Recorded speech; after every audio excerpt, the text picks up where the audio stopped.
2025 के 4 महीने पूरे होने वाले हैं, या फिर आप ये वीडियो देख रहे होंगे तब 2025 भी जा चुका होगा। हाँ, मैं मानता हूँ आपने कोशिश की थी इस साल भी मास्टरबेशन और पोर्न के एडिक्शन से बाहर निकलने की, लेकिन 90% लोग अब भी वही गलती कर रहे हैं और इस एडिक्शन से बाहर नहीं निकल पाए, और वो इतने ज्यादा निराश हो चुके हैं कि उन्होंने अब इस एडिक्शन से लड़ना ही छोड़ दिया है और हार मानकर वासना के आगे घुटने टेक दिए हैं, उससे लड़ना ही छोड़ दिया है। और ये निराशा, अपने आप से नफरत, ये तुम्हें और इस एडिक्शन में फंसा रही है। हस्तमैथुन से भी कई गुना ज्यादा घातक है ये निराशा, क्योंकि इस निराशा में व्यक्ति कुछ भी कर सकता है और इसी निराशा के कारण वो और ज्यादा गलत काम करने लगता है। आज मैं आपको एक युवक की कहानी बताने वाला हूँ जिसने कई सालों तक हस्तमैथुन किया था और उसका शरीर पूरा खराब हो चुका था। उसको धातु रोग और यौन समस्याएं हो गई थी, यहाँ तक कि आत्महत्या तक करने की सोच चुका था। लेकिन फिर कैसे उसने इस एडिक्शन से बाहर निकलकर अपने आप को बदल दिया। ये कहानी मेरे दोस्त की है जो मेरे ही गांव में रहता है। इस कहानी से आपकी निराशा तो दूर हो गई, साथ में एक नया रास्ता मिलेगा इस हस्तमैथुन और पोर्न के जाल से बाहर निकलने का। मैं उस दोस्त का नाम तो नहीं बता सकता, लेकिन उसकी रियल स्टोरी बता सकता हूँ। मैं उसको स्कूल के बाद काफी समय बाद मिला था। उसकी हालत देखकर मैंने उससे कहा, तुम इतने कमजोर कैसे हो गई? उसने पहले तो मेरी बात काट दी और कहा, कुछ नहीं, ऐसे ही यार, टेंशन की वजह से। लेकिन वह बहुत ही ज्यादा उदास था। मेरी काफी कोशिश के बाद उसने सच्चाई बता दी और बोला, भाई मैं गंदे एडिक्शन में फंस गया हूँ, मैं जीना नहीं चाहता हूँ। मैं दिन में कई बार मास्टरबेशन कर लेता हूँ और रोज सुबह स्नान करता हूँ, उस समय भी मास्टरबेशन करता हूँ और ये मेरी आदत बन चुकी है। मैं नहीं चाहते हुए भी ये गलती कर रहा हूँ। और वो रोने लगा। उसने कहा कि भाई मैं YouTube पर कई सारी वीडियो देख ली, लेकिन इस आदत को नहीं छोड़ पा रहा हूँ और हमेशा मुझे चिंता होती है कि मेरे पास पैसे नहीं है, मैं कुछ काम नहीं कर रहा हूँ, और इसी वजह से और ज्यादा डिप्रेशन होने लगता है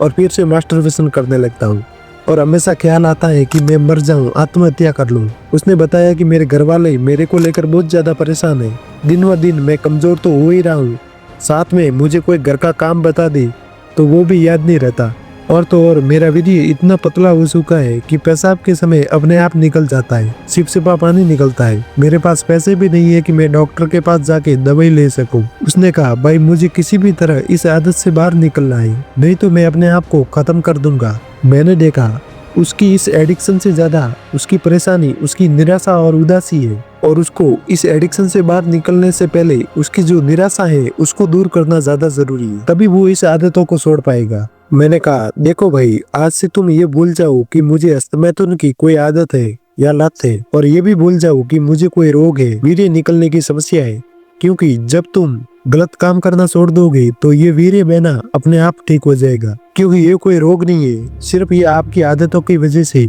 ऐसा हो रहा है। और जब तक तुम हस्तमैथुन को छोड़ने के बारे में सोचते रहोगे तो उल्टा और ज्यादा एडिक्ट होते जाओगे। इसीलिए न ही इसको छोड़ने के बारे में सोचना है और ना ही ये सोचना है कि मैंने कितने दिन से हस्तमैथुन नहीं किया है, क्योंकि यही गलती है जिसके कारण तुम अब तक इस आदत से बाहर नहीं निकल पाई। आपको ऐसा लगना चाहिए कि तुम्हें हस्तमैथुन और इस गंदे एडिक्शन के बारे में कुछ पता ही नहीं है, भूल जाना है, दिमाग से निकाल दो। लेकिन तुम ये तभी कर पाओगे जब तुम्हारा दिमाग कहीं और लगेगा, यानी कुछ काम करना होगा।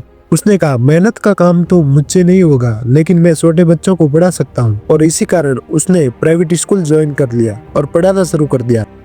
और मैंने उससे कहा था, तुम बाथरूम में स्नान करने की जगह बाहर खुले में स्नान करो, जिससे उसको नहाते समय हस्तमैथुन की जो आदत है वो छूट जाए। अब वह स्कूल में बच्चों को पढ़ाता और उनके साथ खेलता। इन सब चीजों में धीरे धीरे उसको आनंद आने लगा। स्कूल से जो पैसे मिलते थे उनमें से कुछ पैसों से वह अपनी डाइट भी लेता था और साथ में घर पे वर्कआउट करता था। और शाम को आते ही अब ये सोचता था कि कल बच्चों को कौन सा पाठ पढ़ाना है और कैसे समझाना है। उसकी जो गलत थिंकिंग थी वह खत्म हो चुकी थी, जिससे अब उसकी चिपचिपा पानी निकलने की समस्या खत्म हो चुकी थी। और उसको ये भी याद नहीं था कि मैंने हस्तमैथुन करना कब छोड़ दिया। 6 मंथ बाद उसकी सारी समस्याएं ठीक हो चुकी थी। वो पहले से काफी बेहतर हो गया था। जब वह मुझसे मिला तो मुझे गले लगाया और मैंने देखा कि वह बहुत ज्यादा खुश है। उसने बताया कि मुझे विश्वास नहीं होता कि मेरी इतनी बड़ी समस्या इतनी जल्दी ठीक हो जाएगी। मैं आपसे भी यही कहता हूँ कि 6 मंथ में आप भी बदल सकते हो। अपने दिमाग में लोड मत लो, बस अपने दिमाग को सही जगह पर लगाओ, कुछ काम करो तभी आप इस एडिक्शन से बाहर निकल पाओगे। आपका फोकस हस्तमैथुन और ब्रह्मचर्य पर नहीं रहना चाहिए, क्योंकि इसको बोझ की तरह नहीं लेना है। बस अपने आप को किसी ऐसे काम पर लगाओ जिससे यह आदतें कब छूट जाए आपको पता भी नहीं चले। धन्यवाद।